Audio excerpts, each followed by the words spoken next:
glad to have you with us. Remember, the show is on the air 3 times a week, Wednesday and Thursday night at 6:30 p.m. and Friday at 4 p.m. Our first guests are 2 gentlemen here, and you've probably seen their, you probably saw their pictures on the front page of the Reminder. The gentleman next to me is Hugh Tobler, and he's president of Cemen Tech Incorporated of Indianola. Next to him is his general manager, Larry Lepper. And both gentlemen have been around the community for quite some time. I first met Hugh Tobler back in the 70s when I was mayor at the time. When he first came to town, Gene Smith brought him into the mayor's office one time when he first started. The company has had been here for how long now?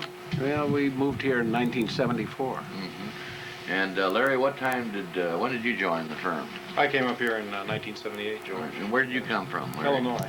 I was sales rep for the company in Illinois, and moved up here in 1978. You probably saw my column in our paper, and you probably saw the ad in the Reminder. We've got a very special occasion coming up this Friday from 5 to 7 p.m. It's an open house to show off their new manufacturing facility addition and also their offices. And that'll be from 5 to 7 p.m. and that's open to the general public. A lot of you newcomers, especially here in the community, and there might also, Hugh and Larry, be some old timers here, don't quite know what this company does, but it's an important part of our business community. They employ people on a year-round basis, and they have a very unique product or a number of products that they manufacture. Right? That's right. What in essence does your company do, Hugh? Well, the concrete industry is a broad industry, George.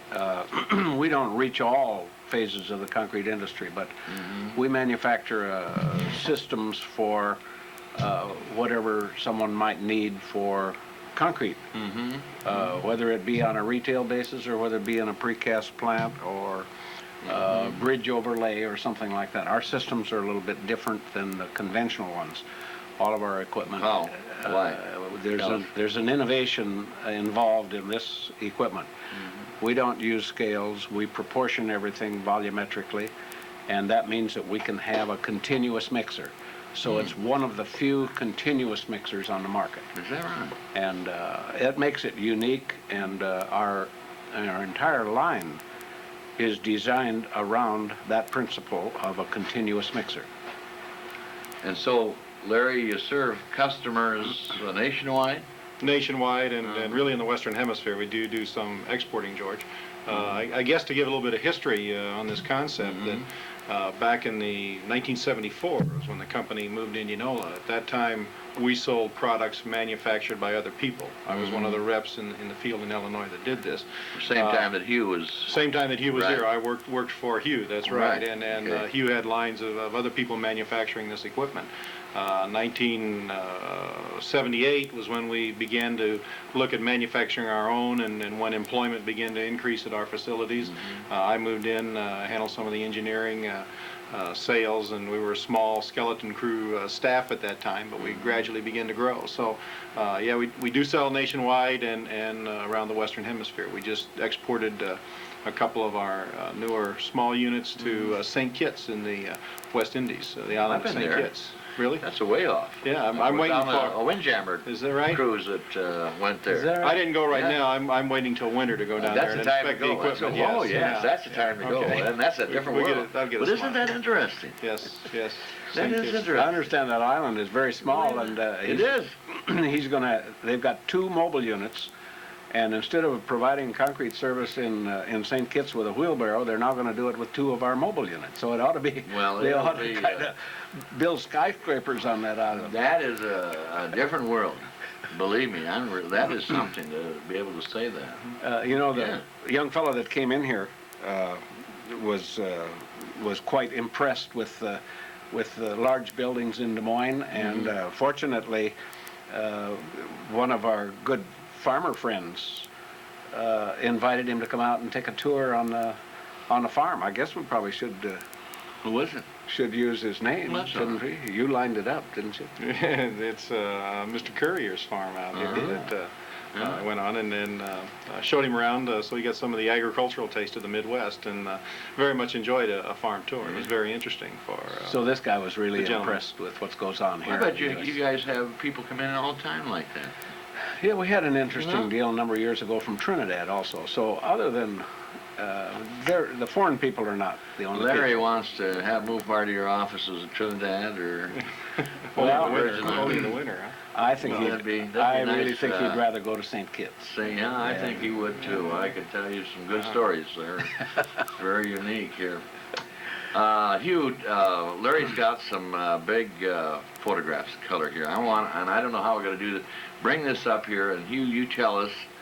So let's hold it up right here, and then somebody tell us what all this is. Well, Larry's pretty good at this. Let Why me don't you just cover me up here? And, we will, and then we want to come back because there's some things.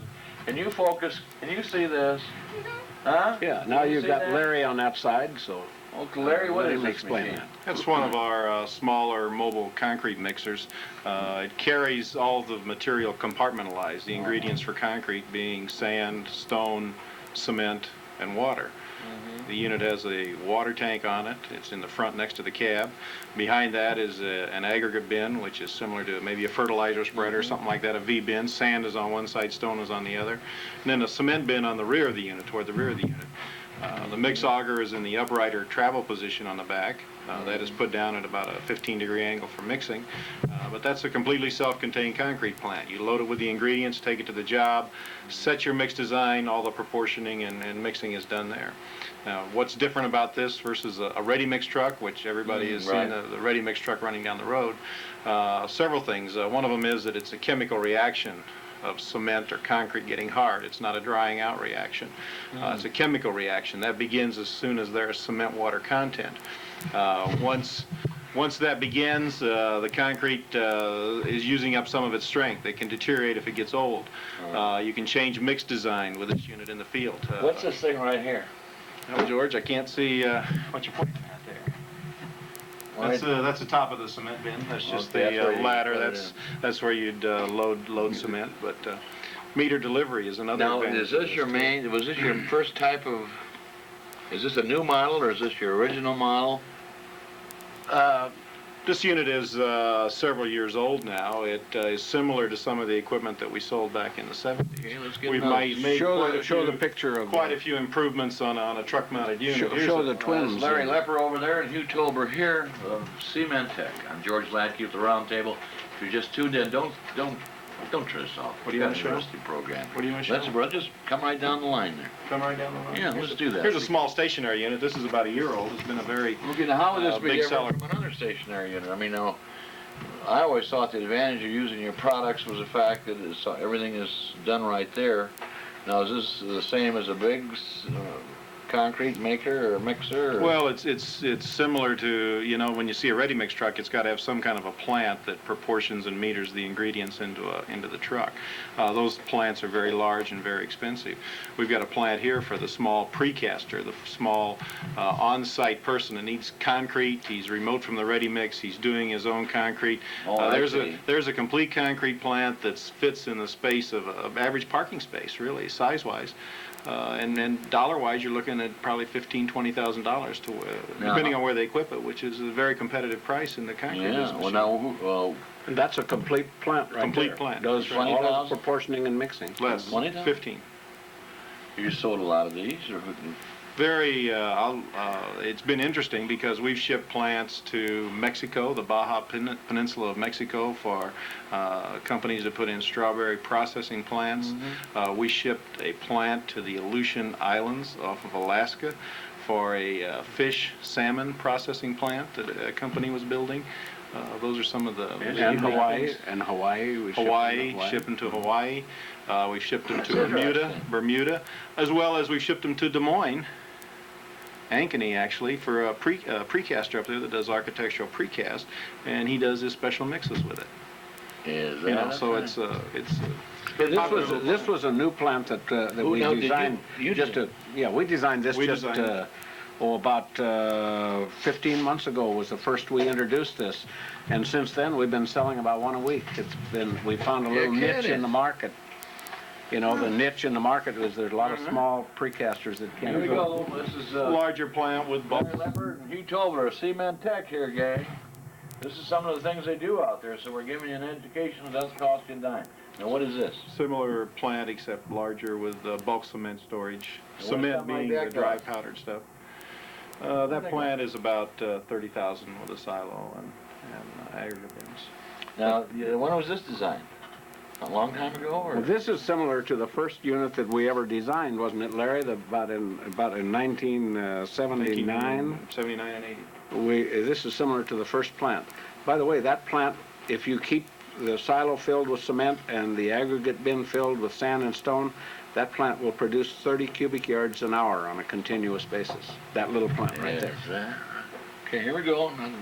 It's picture time. This is Cemen Tech time. Everything is basically operates on the same principle, George, whether it's truck mounted, stationary, big or small or whatever. Okay.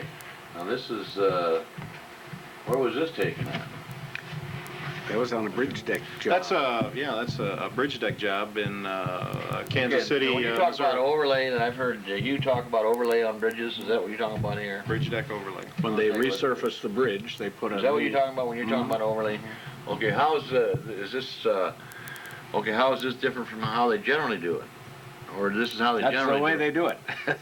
Okay, but I read in your literature that this, what you developed for an overlay, it must be superior to some other methods. Or have I read something? Well, the bridge decks are made out of concrete, of course, and if you saw a bridge deck when they first poured the concrete, placed the concrete there in original construction, you'd look at it and wonder to yourself, how is there any room for concrete in there because of all the steel? There's a lot of steel rebar in there. Okay. So what happens is that now the public in the U.S. Demands ice-free bridge decks year-round. That's right. So they put a lot of salt on it, calcium chloride, salting in the winter times. This causes the rebar to rust. Goes down through the concrete, reaches the rebar, rust. The rebar expands as it rusts and it breaks out the concrete on the deck, so that the deck deteriorates very fast. What happens here is that they come along and scarify the deck and pour a very rich mix that is very dry. It's a very difficult, very harsh mix to work with, special finishing equipment. It is so dry that it won't come out of a standard ready-mix truck. Oh, is that This right? makes it, that's right, and this makes it, it gives it a very impermeable surface, so that once they clean it, put down this new deck surface, the calcium chloride salts, the de-icing salts, will not penetrate the deck and reach the rebar. Golly, Hugh, your general manager, he's just full of information. Oh, yeah. He's really a genius. Yep, that's Let's right. keep going here. Probably no one in the world knows I hope more you can than, show this without a glare, George. It's got a Okay, plastic now what is on it. this? Is this an old, okay, what do you call this, gang? It's our newest small mobile unit called the MCJ50. What does which is that a sell small, for? This is a unit that went to St. Kitts. Two of these units went to St. What does this sell for? This one, the unit itself, not counting the truck, Without the truck is Is- about 21,000. about 21, right. It's got its own independent gas engine on it, which runs everything, water, cement, your aggregates, of course, just like the other equipment, self-contained. It's about half the production rate, George, of the first unit we showed you on the red truck. The principal thing about this I want to mention is that many times in manufacturing something, particularly with innovative equipment or any kind of equipment, is trying to find a niche in the market. And we found a little niche in the market here for doing street patching, highway patching, and a unit called, or product called unshrinkable fill. And this unit can go out and, with unshrinkable fill as an example, a new method of putting a very poor mix of concrete, a very small amount of cement mixed with sand and stone, and they make it wet and fill the hole up once they cut a hole in the street. Instead of tamping sand and stone, they fill it in there just like pouring water in there, and that becomes stabilized. And then right with the same unit, when you come up to the level that you want, you put a concrete patch on the top of that, all in one motion. Now, you know, you can save, cities could save millions of dollars with a unit like this doing that process. That's one of the newer things. So we found a nice little niche in the market for small unit like this. Okay, next. Hugh Tobler and Larry Lepper here of Cemen Tech, and this is show and tell time. We're talking about some of the products that they manufacture out there, and incidentally, I don't know how your assembly line works, but do you work on like one thing at a time, or do you have, how does that go? Is it, Well, can you work on more than one machine at a time? most of our units are different. Each, we pretty much build to order. Now, the small unit that we described earlier, called the CJ50, is, we're trying to set that up on a production line basis because within a year or two, we'll probably be producing those in maybe one a day. So we can put that on kind of an assembly line basis. Otherwise, this is pretty much one at a time built. And now we may be building 4 or 5 units in the shop at one time, but it's not built on an assembly-like basis like an automobile plant. That voice is coming from Hugh. He's hidden right here. Larry, what does he call this? That's we call it a mobile grout dispenser. This is used by a contractor in Chicago. He has 2 of our units. It's rather unique and specially designed units to his specifications, but it's used for what they call mud jacking, which is pumping cement, fly ash grouts under pressure. You can raise houses, you can raise buildings, you can stabilize walls, you can raise highways with it. It's also used, a big use for this is what they call highway undersealing, which is pumping the grout under highways to keep water out of them. So it's got a 5-inch concrete pump built in right on the back of it, a complete unit that automated controls that you can mix really any proportion of 2 cements and 1 aggregate that you want. What does something like this sell for? Oh, that unit is really, including the concrete pumps on the back, is approaching $150,000. Trailer, engines, and everything. Okay. So we've gone from $15,000 plant to $150,000. What's this now? This is a couple of units just to show a typical mobile unit, 2 what we call high production mobile units capable of doing a cubic yard of concrete a minute, producing a cubic yard a minute, proportioning and mixing. They're owned by a contractor in the Detroit area that is a large home builder, and he uses these to produce his own concrete supply. Okay. Got control over it. What do we have here? It's the last picture I have. So. First of all, everybody clap. Yeah, since that's the last one, you can't see me, but you can hear me. Right. That is a prototype. That's a new piece of equipment that's called a front discharge unit. It's rather unique because the man never leaves the cab. Everything is controlled from inside the cab. When he drives to the job, he can swing that mixer about 270 degrees and put the concrete wherever he wants it. And he can change the slump, he can change the mix design. He does it without ever getting out of his air-conditioned cab. Now, that prototype piece of equipment is out in the field and has been running for about a year. We kind of hope to get in production. Where is he? Oh, he's sitting right down here. Yeah, he's sitting in the cab of the truck. Stays in the cab of the truck. That's right here. That's where the guy sits. Now, he runs everything from inside that cab, and it's air-conditioned in there, and he can do everything from the inside. Now, we hope that we'll get into production in that in about 1990. And the biggest problem being coming out with too many products and trying to keep up with the marketing of it. So we're planning that one for 1990. The thing I want to ask, I want to go to Larry first. Now Larry, where'd you home first, Larry? Where'd you grow up? I grew up in Illinois, Quincy area. And you went to school, and then what happened? After high school, what'd you do? I worked for Caterpillar Tractor Company in Peoria for 3.5 years. And then what happened? Became involved in the mobile mixers. Okay, why? I mean, how did you? I mean, this is such a specialized field.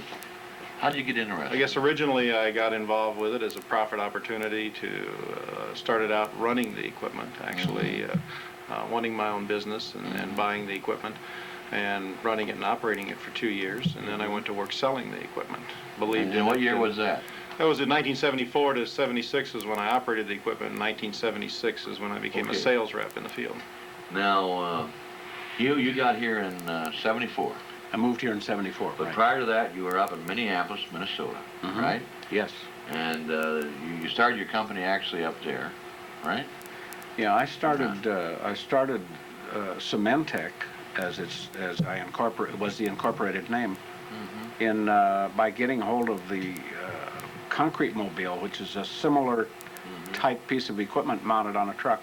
And I pioneered that product in the Midwest. When I say Midwest, I'm talking about the 9 central states that they gave me to distribute it. So that's where I started it in 1969. And so you knew Larry. Well, I got a hold Or- of Larry when 74. in Yeah, 74. He knew me in 74. Now, why did you come to Indianola? Well, there was a couple of reasons. Okay. You heard To, be, it first. to begin with, Yeah. I was at the far northern point of the territory to travel and sell and service the accounts. Right. Des Moines was kind of a central location. Okay. I didn't really want to be uptown Des Moines, so I was looking for a smaller community next to Des Moines that had access to the airport.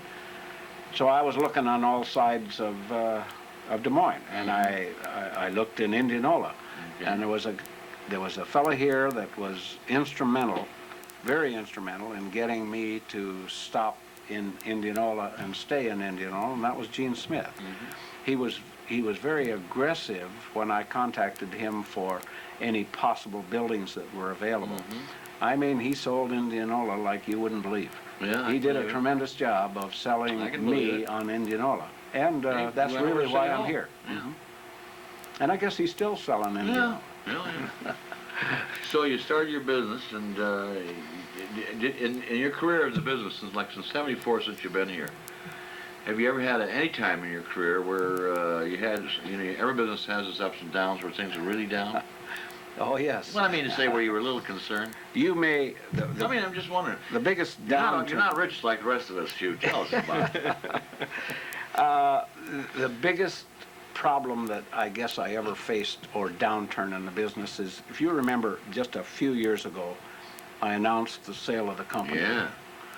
Scared us all to death. Go ahead. And in the process of getting that sale completed, it wasn't until about 2 weeks before they were going to load the Brinks truck and come down here and take this business over, was when I really found out that it was a bad sale.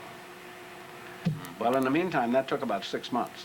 So I lost about $180,000 in that 6 months just waiting for them to take over the business. The salespeople all went into shock. And in a small business like mine, you have to right. tighten your belt pretty good when you lose $180,000 in 6 months. So that was probably the toughest time of my life. There's always a problem in trying to grow. A small business, an entrepreneur That's right. has a difficult time. George, you and I know that because we've tried to grow.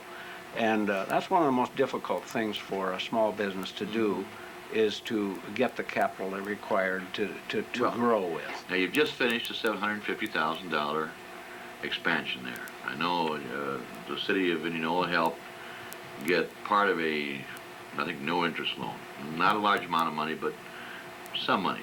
Okay, you got other financing for it, too. $750,000 just doesn't grow on trees. Where did you get that money? Yeah, I was very fortunate. Valley Bank in Des Moines seems to be very aggressive in many ways. I would like to give them a thank you at this point.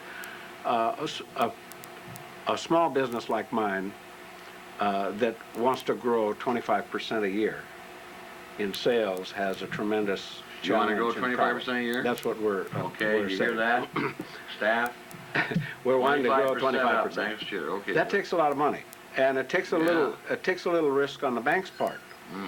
Now, fortunately, SBA which is Small Business Association, has pretty much resigned itself to helping small business through banks, and so that the bank doesn't have to take all of the risk. Valley is one of the banks that do a great job of working out a plan that's acceptable to me and to them for expansion, because take a business of my size that want to expand at a tune of $700,000 or $800,000 is a pretty good sized loan to a small company, especially one that wants to grow. That's a dangerous company to a bank when they want to grow too fast, you know. Now, Larry, in your job as general manager, do you have to travel around a lot, or? Yes, I travel. Sometimes a lot, sometimes not so much. Now, you're but, married? Yes, And your married with wife's 2 name- children, yeah. Wife's name is? Jan. And the children's? Brian and Bradley. Okay, and Eileen is your wife? Yes. You had children that are grown. Yeah, all of our do you children. We had 4 daughters and You're a son. kidding. Hmm. They're all married, and we have I believe the last count was 10 grandkids. And You sure are in the manufacturing business. I'm a true manufacturer. Yeah. And you got a great staff there, too, haven't you? Well, I'm very proud of the Yeah. people down there, and that's one of the reasons I wanted an open house is I would like to have the public come down and Yeah. meet the people that work at Cementech, because I'm very proud of them, and outside of my blood relation and my own family, this is my second family, and in a small business, all of your employees are part of the Now, family. where's your home originally? I was born in Shell Lake, Wisconsin. Okay. And then what happened to you? Well, World War II came along, and that kind of scattered. Were you in you the know. Army, or? I went into Navy. at Okay, and that then time. what happened? Well, after they dropped the bomb and I got out, I went out west and went into the feed and grain business. Okay, where at? That was in Oregon, the state of Oregon. Okay. So I spent my first life in business for myself, which means I've been self-employed. I guess from the end of World War II, I've been self-employed. Somebody said, "How come you're self-employed?" And I said, "Because I'm not employable." You said it. I mean, no, but I mean, you really think about it. But you have to be a very creative. You must be a very creative person. Well, you I mean, also have to be unafraid. Well, I'm afraid, but I mean, when Take you went in, risks. huh? Take risks. Take risks. That's right. You take risks when you go into business yourself, and you live by your wits. You profit by your right decisions. You fall down by your bad decisions. And I figure if I can make Oh boy, I've done that. if I can make 51% right decisions, I'm going to succeed. Now you're a golfer. Is Larry a golfer too? Well, I golfed with him once, so I wouldn't say he's a You golfer. play golf together a lot, or No, you don't? I Why? sold my clubs. Why? I'm not What are a your golfer, hobbies? Not a golfer. He likes to fish. Fisherman Fisherman? and hunter. And You know, this has been a very, very interesting interview. And I thought, and I've known Hugh, and I've known both these fellows for a long time. But how do you get excited about some concrete thing? And I was wondering, well, you know, I'm really delighted that you came here because I think we really shared with our viewers some of the good things that you do. And the thing that really impresses me talking to you two guys is you're very, very knowledgeable and very deep-thinking people. I want you to know that. Well, Not thank that you. I didn't Thank think you you. were, but Thank I you. mean, Thank you. you really have a really great understanding of this business. How did you get into this bit? I mean, why did you suddenly Well, number you one, got a sign from on high No. and said the mobile concrete business is? I have to give credit to a fellow in Lancaster, Pennsylvania, that I'd known for a long time, and he knew my ability as a salesman. He tried to get me to be his sales manager and move to Lancaster, Pennsylvania. And this was after I sold my business. And he's the one that came out with this system. So he gave me the opportunity, since I did not want to go back to Pennsylvania and be his manager, to pioneer this product. Now that's where the idea came from. I would not have gone into this business had he not sold his business. He sold his business, so I had no more loyalty to him because he wasn't in it anymore. And that's when I decided that I'd like to expand this idea into some other areas where he did not go. So that's how it started. That's all started. It wasn't my invention.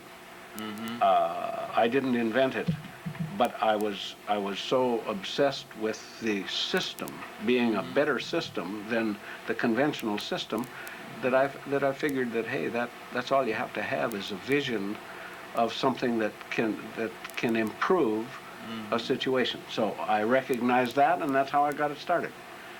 Some of the people, Larry, that work with you out there.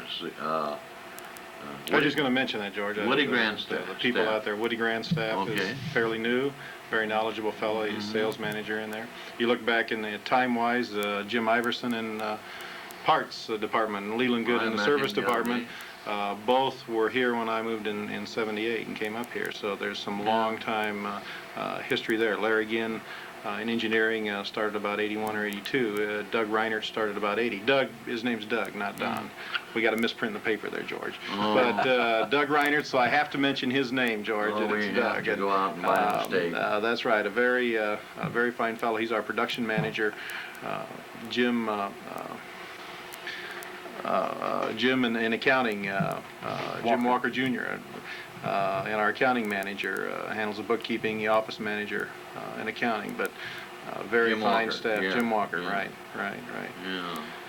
I know. Carol Hubbard and Maggie Davis, of course, our receptionist, and secretary, assistant bookkeeper. I know Simon People there. Stanfield. Simon Stanfield is on the road. He's not going to be here this week for the, and Simon has been sales rep and field sales manager with us since about 1981, I would I think guess. Bob Donnie did quite a nice job out there for construction yeah. plant. We enjoyed working with Yeah. Bob and his people, and he tried to stay on target as much as he could, and weather cooperated quite well. So I think he had a good time in building the And he had the some building. good subcontractors working for him too. I know we were talking to some. We had no problems whatsoever with the project, so it went smooth, and we never did stop producing. We continued to produce, and in fact, we've had all of the people on overtime even while they were adding the new facilities. We had them all working 50 hours a week. Huh. So it's Doug Reinert who's your parts manager. He's production manager. Production manager. Well, we'll have The to. people that are not shown in here Okay, should be given a lot of credit, and well- without going through all the names, there's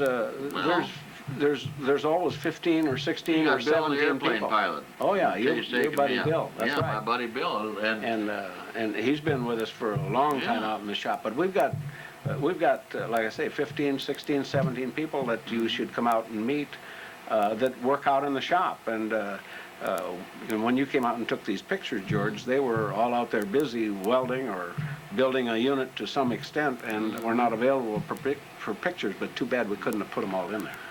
This coming Friday from 5 to 7 p.m. They'll have the open house out there, and they'll have refreshments and goodies like that. And you can see some of the things that they do inside. And as I say, this is a company that does employ workers year-round, and I'm sure I speak for Hugh and also for Larry here. They'd love to have you come out and take a look. I think it'll be a grand affair. And the mayor of Indianola said that he was going to make a little speech out there. That's today. right. I'm going to make a 2-hour speech, so you can come out there and then throw those tomatoes, right?